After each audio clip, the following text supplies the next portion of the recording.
प्यारे विद्यार्थियों नमस्कार। स्वागत है आप सभी का अपने YouTube चैनल पीकेबी एजुकेशन पर। तो जो भी विद्यार्थी राजस्थान में चतुर्थ श्रेणी की तैयारी कर रहे हैं उनके लिए मैं आज इम्पोर्टेंट क्लास लेकर आया हूं। जो भी विद्यार्थी चतुर्थ श्रेणी की तैयारी कर रहा है वो अपनी तैयारी रेगुलर रखे। तो बिना टाइम वेस्ट किए चलते अपने प्रश्नों पर। तो पहला प्रश्न है, निम्नलिखित में से कौन सा राजस्थान का राज्य पक्षी है? तो इसका राइट आंसर हो जाएगा ग्रेट इंडियन बस्टर्ड, यानी ये गोडावण का वैज्ञानिक नाम है। तो ध्यान रखना, कभी कभी एग्जाम में इसका वैज्ञानिक नाम डायरेक्ट ही दे दिया जाता है, तो आपको अच्छे से ध्यान रखना है। अगला प्रश्न है, राजस्थान का निम्न में से कौन सा जिला हाड़ौती क्षेत्र के अंतर्गत नहीं आता?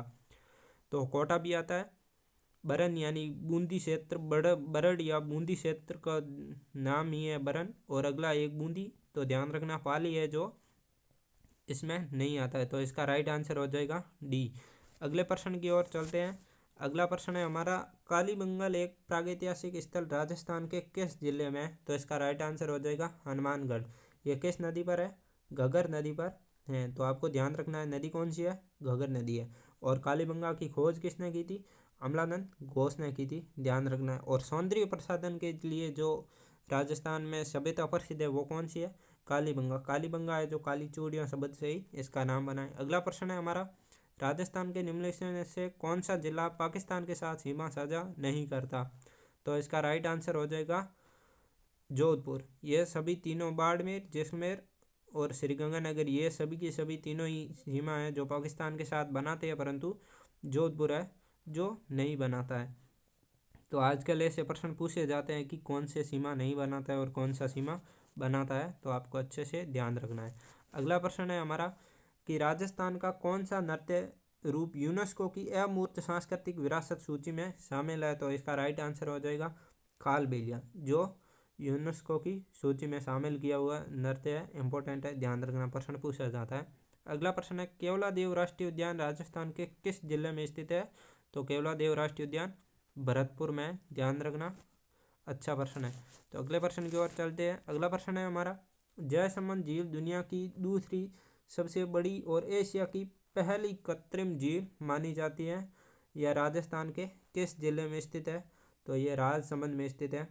और एक उदयपुर में प्रसिद्ध झील है जिसका नाम है आना सागर झील, ये भी ध्यान रखना है। आना सागर झील है जो कहाँ है, सॉरी, आना सागर झील अजमेर में जो प्रसिद्ध झील है, ध्यान रखना। उदयपुर में एक झील है पिशोला झील।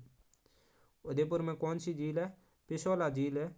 और एक जयपुर की मावठा झील है, ये भी पूछा जाता है कि मावठा झील है जो कहाँ पर है, तो आपको ध्यान रखना है कि कहाँ पर है, जयपुर के अंदर है। और उदयपुर की पिशोला, और अजमेर की आना सागर, और राजसमंद में जयसमंद झील है जो कहाँ है, राजसमंद में।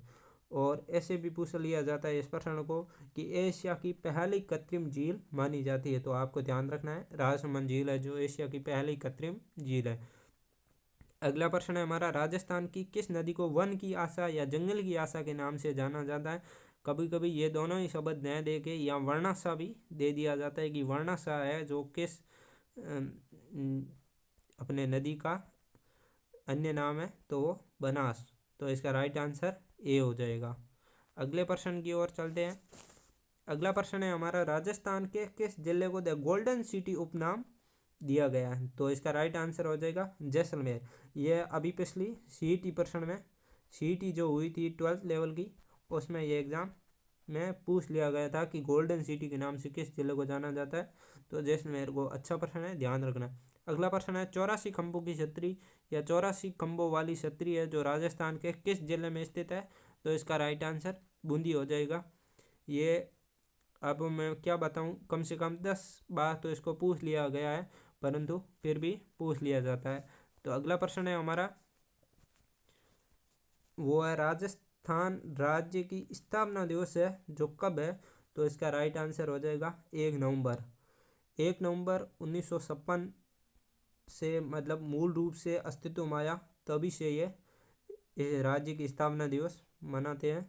तो ध्यान रखना है 1 नवंबर। और यदि 1 नवंबर ऑप्शन में नहीं हो तो आपको 30 मार्च ध्यान रखना है। इसका राइट आंसर 30 मार्च होगा। यहाँ 30 मार्च नहीं है तब 1 नवंबर होगा। अगला प्रश्न है, राजस्थान राज्य में टाइगर रिजर्व की संख्या कितनी है? तो टाइगर रिजर्व की संख्या कितनी है आपको मैं बता दूं, इन ऑप्शनों में से नहीं है। तो अब बढ़ गई है। राजस्थान में टाइगर रिजर्वों की संख्या 5 है। ध्यान रखना, संख्या कितनी है, 5 है। और एक सट्टे को घोषणा भी कर दी गई है, जो अभी भी बन सकता है हाल ही में। तो ध्यान रखना, मूल रूप से हाल ही में तो कितने हैं, 5 है, पर सट्टे टाइगर रिजर्व की घोषणा भी हो चुकी है। तो आपको कमेंट बॉक्स में बताना है इस बार प्रश्न का आंसर कि सट्टा कौन सा टाइगर रिजर्व है। अगले प्रश्न की ओर चलते हैं। अगला प्रश्न है हमारा कि किस वर्ष मुगल साम्राज्य की जगह ब्रिटिश साम्राज्य ने जो अपनी स्थान ले लिया है। तो इसका राइट आंसर हो जाएगा 1818 ईस्वी के अंतर्गत। ये एक बार पटवार में पूछ लिया गया था, अच्छा प्रश्न है, तो इसलिए मैंने आपके भी ये प्रश्न ले लिया है। अगला प्रश्न है राजस्थान के उत्तर में कौन सा राज्य है। तो इसका राइट आंसर हो जाएगा पंजाब, उत्तर में। और यदि दक्षिण में राजस्थान के पूछे तो इसका राइट आंसर क्या हो जाएगा, गुजरात।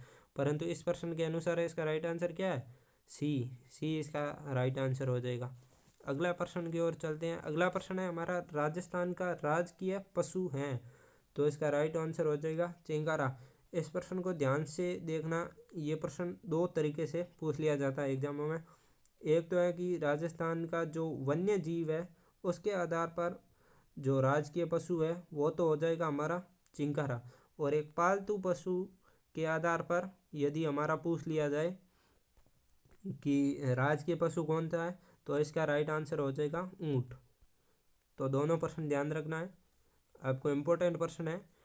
और अगला प्रश्न है डेजर्ट नेशनल पार्क कहाँ स्थित है। तो ये जैसलमेर में डेजर्ट नेशनल पार्क, इंपॉर्टेंट प्रश्न है, ध्यान रखना है। अगले प्रश्न की ओर चलते हैं। अगला प्रश्न है हमारा केंद्रीय ऊँट प्रजनन केंद्र किस जिले में स्थित है। ये पिछली जो जूनियर अकाउंटेंट एग्जाम हुआ था उसमें पूछ लिया गया था कि केंद्रीय ऊँट प्रजनन केंद्र किस जिले में, तो ये जोधपुर में। ध्यान रखना, अच्छा प्रश्न है। अगला प्रश्न है हमारा राजस्थान का राजकीय वृक्ष है। तो अगला प्रश्न हो जाएगा खेजड़ी। और इसको राजकीय वृक्ष का दर्जा कब दिया गया, 1983 इसमें दिया गया है इसको राज्य वृक्ष का दर्जा। ध्यान रखना, अच्छा प्रश्न है, पूछ लिया जाता है एग्जामों में। राजस्थान में कुल जिलों की संख्या कितनी है, ये मैंने आपके न्यू जीके के हिसाब से प्रश्न ले लिया है। तो इसकी संख्या हो जाएगी 41। जो पहले हमारे 33 जिले थे उससे बढ़कर 50 हुए। अब वर्तमान में कितने हैं पूछे तो 41 है। तो इसका राइट आंसर हो जाएगा डी। अगला प्रश्न है हमारा क्षेत्रफल के अनुसार राजस्थान का भारत में स्थान कौन सा है। तो इसका राइट आंसर सी हो जाएगा। क्षेत्रफल के अनुसार अपने राजस्थान का कौन सा स्थान है, पहला है। ध्यान रखना, अच्छा प्रश्न है, पूछ लिया जाता है। अगले प्रश्न की ओर चलते हैं। अगला प्रश्न है राजस्थान सरकार Baba Amte specially abled university कहाँ स्थापित करेगी। तो जामडोली, जयपुर में स्थापित करेगी। अच्छा प्रश्न है, पूछा जा सकता है। अगला प्रश्न है राजीव गांधी कृषक साथी योजना प्रदान करती है। आजकल एग्जामों का ट्रेंड आपने देखा होगा, योजनाओं से ज़्यादा प्रश्न पूछे जाते हैं। तो मैंने आपके योजनाओं के भी प्रश्न ले लिए हैं। तो इसका मुख्य मतलब उद्देश्य क्या है, ये क्या प्रदान करती है, किस क्षेत्र में सहायता प्रदान करती है। तो ये कृषि कार्य के दौरान दुर्घटना होने पर आर्थिक सहायता, यानी कि कोई फसल है जो जल गई या कोई बारिश के कारण आपदा घटित हो गई तो उनके लिए जो दुर्घटना होती है उसके लिए सहायता प्रदान की जाती है।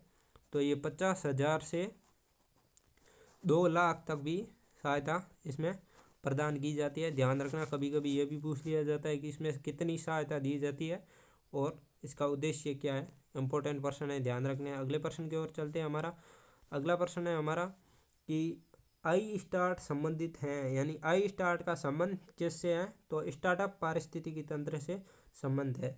अगले प्रश्न की ओर चलते हैं। राजस्थान पाई जाने वाली मृदाओं में कौन सी सर्वाधिक उपजाऊ मृदा है। तो इनमें से सर्वाधिक उपजाऊ मृदा है वो है जलोढ़ मिट्टी। आपको पता होगा सबसे उपजाऊ मृदा है वो जलोढ़ मिट्टी। अगले प्रश्न की ओर चलते हैं।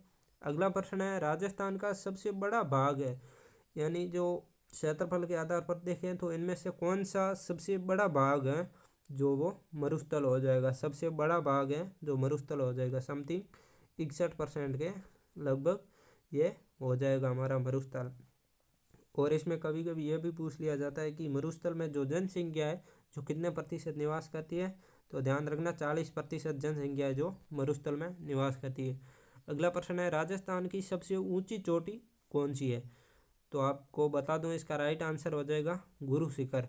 इसकी ऊंचाई आपको कमेंट बॉक्स में बतानी है कि इसकी ऊंचाई कितनी है। और कभी कभी यह भी पूछ लिया जाता है कि राजस्थान की दूसरी सबसे ऊंची चोटी कौन सी है, तो वो है शेर, और शेर की ऊंचाई है 1597 मीटर। और इस गुरु शिखर की ऊंचाई है जो आपको कमेंट बॉक्स में बताने हैं कि कितनी है। तो अगले प्रश्न की ओर चलते हैं। अगला प्रश्न है हमारा, राजस्थान में खेल उपकरण कहाँ बनते हैं? ये पिछली जो रीट हुई थी उसमें पूछ लिया गया था, इसलिए मैंने आपके भी ये प्रश्न ले लिया है। तो ये इसका राइट आंसर सी हो जाएगा। अगला प्रश्न है राजस्थान में खेलों के विकास एवं खिलाड़ियों को उचित अवसर एवं प्रोत्साहन देने के लिए राजस्थान राज्य क्रीड़ा परिषद का गठन है जो कब हुआ? ये 2 से 3 बार एग्जामों में कंपटीशन पूछ लिया गया है, इसलिए मैंने आपके प्रश्न ले लिया है। इंपॉर्टेंट प्रश्न है, ध्यान रखना, ये प्रश्न बहुत इंपॉर्टेंट है। तो इसका राइट आंसर हो जाएगा 1957। इसको ट्रिक से याद रख ले कि 1857 में तो हमारी क्या हुई थी, क्रांति हुई थी। और इसके जस्ट 100 साल बाद 1957 में क्या हो गई, खेल के क्षेत्र में क्रीड़ा परिषद का गठन कर लिया गया। तो अगले प्रश्न की ओर चलते हैं। अगला प्रश्न है हमारा, वह राजपूताना शब्द सर्वप्रथम प्रयोग किया था? तो सर्वप्रथम प्रयोग जॉर्ज तामर या थॉमस ने इसका सर्वप्रथम प्रयोग किया था। तो ध्यान रखना, जॉर्ज तामर का ही अन्य नाम जॉर्ज थॉमस है। कहीं आपको जॉर्ज थॉमस दिखे नहीं और आप कहीं डी नहीं करके आ जाओ, तो इसका राइट आंसर क्या है, सी। आपको ध्यान रखना, थॉमस का ही अन्य नाम है तामर। और 1800 ईस्वी में जो शब्द है जो इन्होंने दिया था, और जो शब्द एक पुस्तक में दिया था उसका नाम क्या है, the military memories of mister George Thomas, जो 1805 में इसका लिखित प्रमाण मिलता है, परंतु शब्द का प्रयोग तो कब कर लिया, 1800 के अंदर। अगला प्रश्न है राजस्थान के किस तीरंदाजी को अर्जुन पुरस्कार मिला है? तो ध्यान रखना कौन सा है, श्यामलाल मीणा और लिम्बाराम। आजकल खेलों से भी ज़्यादा प्रश्न पूछा जाता है, तो मैंने आपके खेल के और योजनाओं के 2-3 प्रश्न ले लिए गए। तो ध्यान रखना, इसको घुमा फिरा के यह भी पूछ लिया जाता है कभी कि तीरंदाजी से संबंध है। तो ध्यान रखना, श्यामलाल मीणा और लिम्बाराम ये तीरंदाजी से संबंध रखते हैं। तो अगला प्रश्न है हमारा, रूठी रानी का महल राजस्थान के किस जिले में स्थित है? तो मांडलगढ़ किला है वहाँ पर स्थित है रूठी रानी का महल।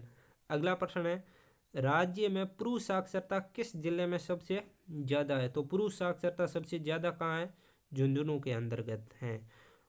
सबसे ज़्यादा पुरुष साक्षरता है जो झुंझुनू के अंतर्गत है। और एक झुंझुनू के अंतर्गत और है, वो है कि सबसे कम जो बाल लिंगानुपात है वो कहाँ है, 0 से 6 वर्ष की आयु का सबसे कम बाल लिंगानुपात है जो झुंझुनू के अंदर है। आपको ध्यान रखना, अच्छा प्रश्न है। और अगले प्रश्न की ओर चलते हैं। अगला प्रश्न है हमारा, राजस्थान में राजीव गांधी पर्यावरण संरक्षण पुरस्कार दिया जाता है। राजीव गांधी पर्यावरण संरक्षण पुरस्कार कब दिया जाता है? तो विश्व पर्यावरण दिवस के अवसर पर 5 जून को दिया जाता है। इसके साथ ही ये भी ध्यान रखना है कि विश्व पर्यावरण दिवस भी कब मनाया जाता है, 5 जून को। और एक और प्रश्न यह भी पूछा जाता है कि ओजोन परत दिवस कब मनाया जाता है? तो 16 सितंबर को मनाया जाता है।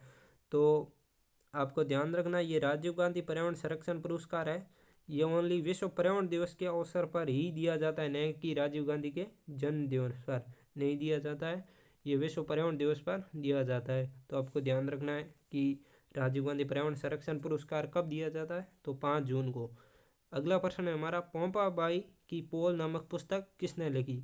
तो इसका राइट आंसर हो जाएगा जय नारायण व्यास, जिसने पोंपा बाई की पोल नामक पुस्तक लिखी। अगले प्रश्न की ओर चलते हैं। अगला प्रश्न है हमारा कि एंटीसोल समूह की मिट्टी राजस्थान के किस राज्य में पाई जाती है? यानी कि राजस्थान राज्य है, वहाँ किस क्षेत्र में एंटीसोल समूह की मृदा पाई जाती है? तो इसका राइट आंसर हो जाएगा पश्चिम भाग।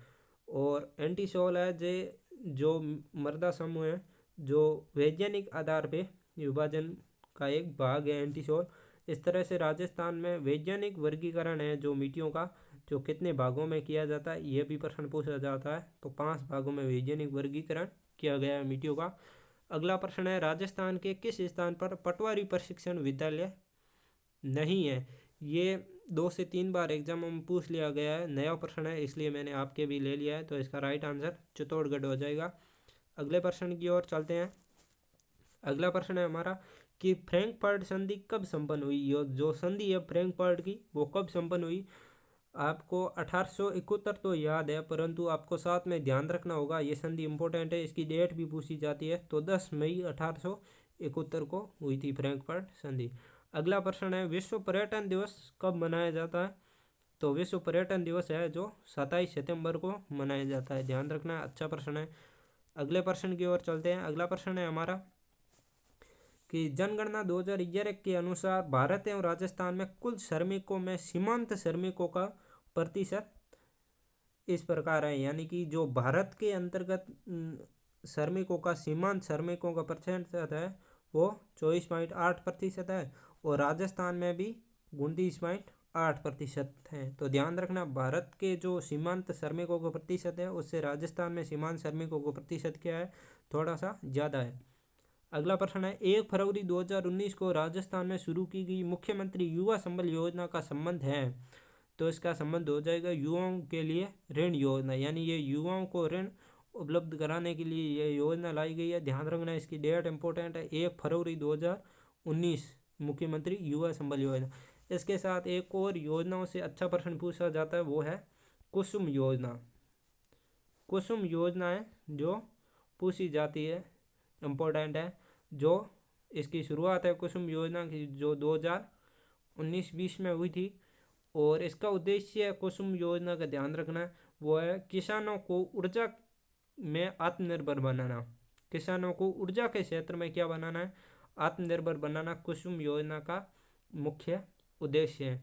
और सरकार द्वारा इसमें अनुदान दिया जाता है कुसुम योजना में जो 60% दिया जाता है, यानी 60% मतलब 40% खुद किसान को ऊर्जा के क्षेत्र में व्यय करना होगा और 60% है अनुदान है जो सरकार द्वारा दिया जाएगा, जिसमें 50 भी केंद्र सरकार और 50 ही राज्य सरकार। ध्यान रखना, इस 60 का 50-50 दोनों देगी, यानी 40% तो किसान खुद को लगाना ही होगा। और एक और इसके साथ प्रश्न पूछा जाता है वो है प्रधानमंत्री फसल बीमा योजना।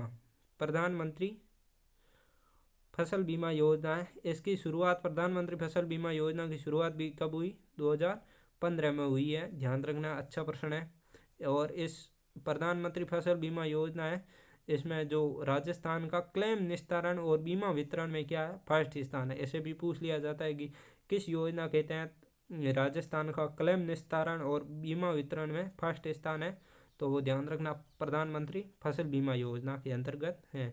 और एक अच्छा प्रश्न है जो सीईटी में पूछा गया था, आपको मैं बता दूं, वो है कि मृदा स्वास्थ्य कार्ड योजना है जिसकी शुरुआत कहाँ से हुई, ऐसे प्रश्न पूछ लिया गया था सीईटी में कि जो मृदा स्वास्थ्य कार्ड योजना है जिसकी शुरुआत कहाँ से हुई। तो ध्यान रखना है सूरतगढ़ जो कृषि फार्म है गंगानगर में, वहाँ से हुई है। ये इंपॉर्टेंट प्रश्न है, योजनाओं के 3 से 4 मैंने आपको एक ही साथ प्रश्न बता दिए हैं, ये एग्जामों में पूछा जाता है। तो आज के लिए इतना ही, मिलते हैं नेक्स्ट वीडियो में। और जो आपको मैंने बताए कमेंट में बताने के लिए जो प्रश्न ज़रूर बताएं, और यदि वीडियो पसंद आया तो लाइक एंड शेयर करें। Thank you.